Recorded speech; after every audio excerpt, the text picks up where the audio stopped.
Sa past videos natin about light therapy, na-explain ko doon kung ano yung bakit may different color siya. Kasi yung different color niya targets different skin concern. Yun yung ano niya. Pero kung yung different colors na yon wala siya doon sa tamang wavelength, useless yon.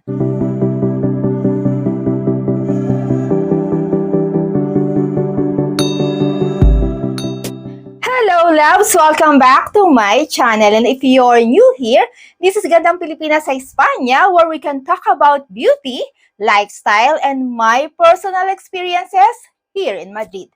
If you love honest reviews, girly finds, and glow-up energy, you're in the right place. Okay, so for today's video, another unboxing tayo. Unboxing tayo ng product by the brand Anlan. So, nailabas ko na siya dun sa packaging ng parcel niya.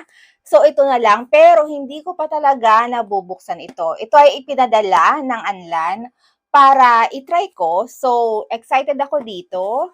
And according dito, bago natin i-open, according dito sa kanyang box, this is a face care beauty device na kung saan meron siyang hot and cool gua sha. Gua sha ang tawag sa kanya. Kung alam nyo yung traditional na gua sha, ganun siya. Pero ito kasi ay upgraded version ng traditional na gua sha. So, kung mapapansin niyo ayan na yung nakalagay na picture sa kanyang box, mukha talaga siyang gua sha. Pero ito kasi ay may kasamang EMS o yung electronic muscle stimulation. Ibig sabihin, habang ginagamit mo siya, may kasamang vibration mode ito habang ginagamit mo. And according pa dito, meron din siyang LED light therapy habang ginagamit mo siya. So, hindi ko pa alam kung ano yung kulay na nasa kanya. Kasi alam naman natin, na-explain ko na dati sa past videos natin, na ang LED, sometimes meron siyang red, merong blue, merong yellow, different modes of color siya, na may different function. So, eto hindi ko pa alam kasi bubuksan pa lang natin. Okay, so let's unbox. Tanggalin muna natin yung plastic niya.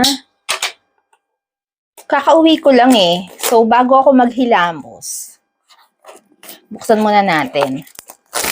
Para, I think, pwede ko siyang gamitin kapag naghilamos na ako, after ko maghilamos. Dahil lang kasi baka mamaya ay may malaglag. Okay, so, wala na sa loob ng box. So, ayan siya. So, first ay, this is the manual.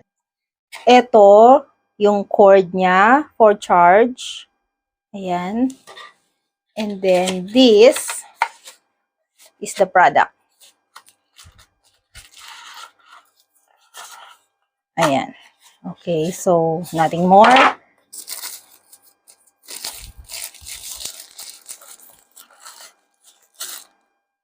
Wow.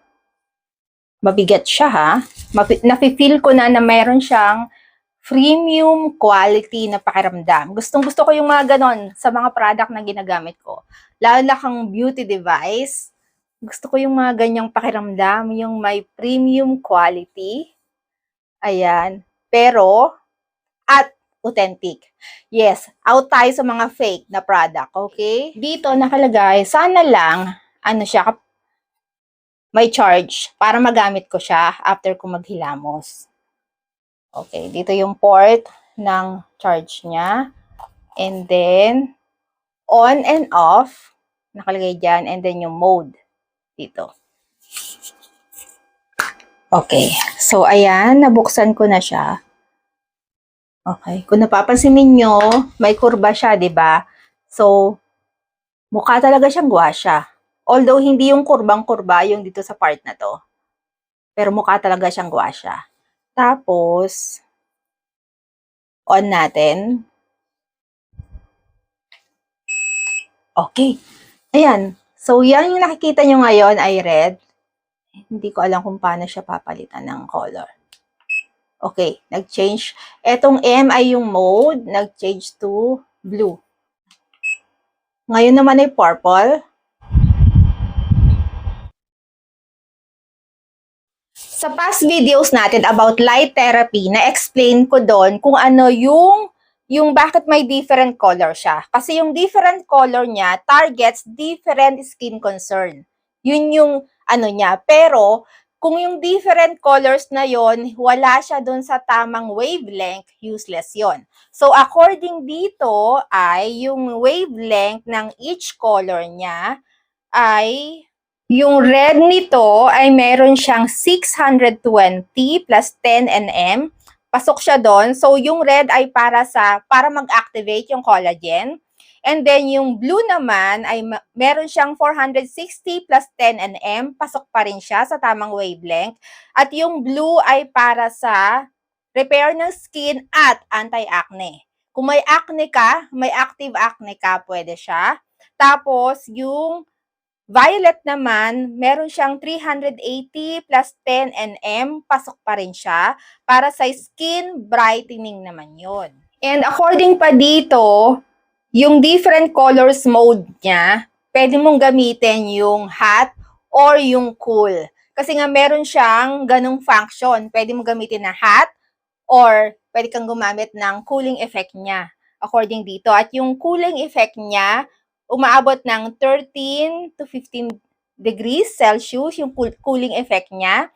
And then yung hot naman ay 38 to 45 degrees. So, according dito ha. So, kung magmamassage ka ng part na to, yan, kung imamassage mo yung part na yan, at gusto mong gumamit ng either of the two, kung hot or cold, pwede.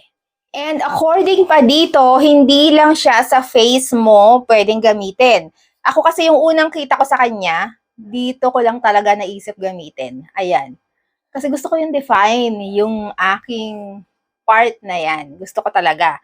So, akala ko dun lang siya pwedeng gamitin. Pero hindi. According dito sa binabasa ko, pwede mo siyang gamitin kung magmamassage ka ng back mo, pwede. And dito, pwede din to.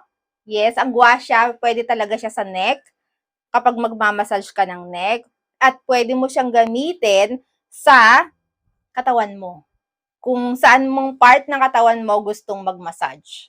Kasi may vibration siya eh. Tapos, dito, kapag in-on mo, okay, turn off natin. Ayan, nag-turn off siya.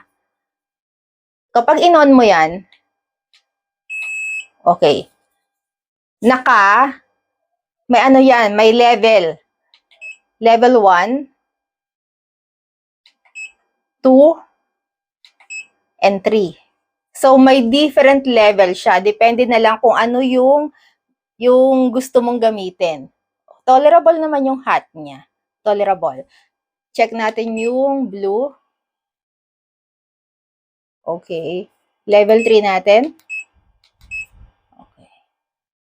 Ay, gusto ko yung lamig niya.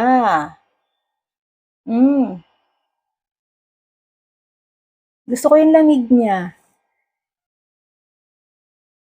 Tamang-tama sa mainit ng panahon to. Tapos pag magmamassage ka ng face. Pero kapag magmamassage ka kasi ng face, mas okay na yung kalyente o yung hot yung gamitin mo eh. Ayan o. Malamig siya talaga. Malamig. And then, I think, pwede ko na siyang i-charge ngayon. Babasahin ko muna yung manual. Kasi gusto ko kasi kapag ginamit ko na siya, ayoko yung may interrupt, yung kapag gagamitin ko na siya. Kasi na low bat or something, ganyan. Kaya, i-charge ko na muna siya para dire-diretso yung paggamit ko mamaya. Alright, loves, thank you for watching. I hope you enjoyed this video. If you like this video, please don't forget to give me a thumbs up at pwede mong i-share tong ating video sa mga taong tingin mo ay nangangailangan. Pero tulad ng dati, bago tayo magtapos, kung bago ka dito sa aking channel, please subscribe to my channel at i-click mo na rin pati ang notification bell at huwag mong kalimutang i-click ang all after ng notification bell para updated ka at wala kang mamiss sa mga susunod ko pang videos. Once again, this is Gandang Pilipinas sa Espanya, sharing life, one story at a time. Thank you! Bye!